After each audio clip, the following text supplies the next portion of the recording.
वेखो माजी टिक्का खाले प्रभुया चल उम्मीद नजर रखी है दुनिया सारी ते असा ने साडे नाल खड़ा सानू नहीं पता नजर रखी नहीं यार दी यारी ते जेड़ा नाल खलो के गद्दारी करे वे असि थोक ने ओदी यारी ते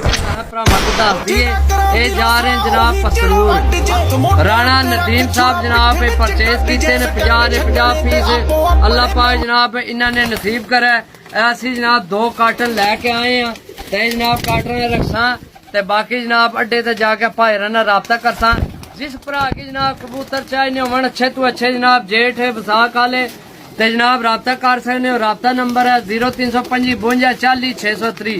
0325 52 40 603 जनाब साडा राबता नंबर है इंशाल्लाह जड़ी चीज दसांगे वही भेजांगे भरावां की ते जनाब चैनल की फॉलो लाजमी करो ते जनाब यूट्यूब ना बटन ऊपर मौजूद है उत्थे जाके यूट्यूब ते सानू सब्सक्राइब करो साडे चैनल की मिलसा अगली वीडियो तब तक इजाजत दो अल्लाह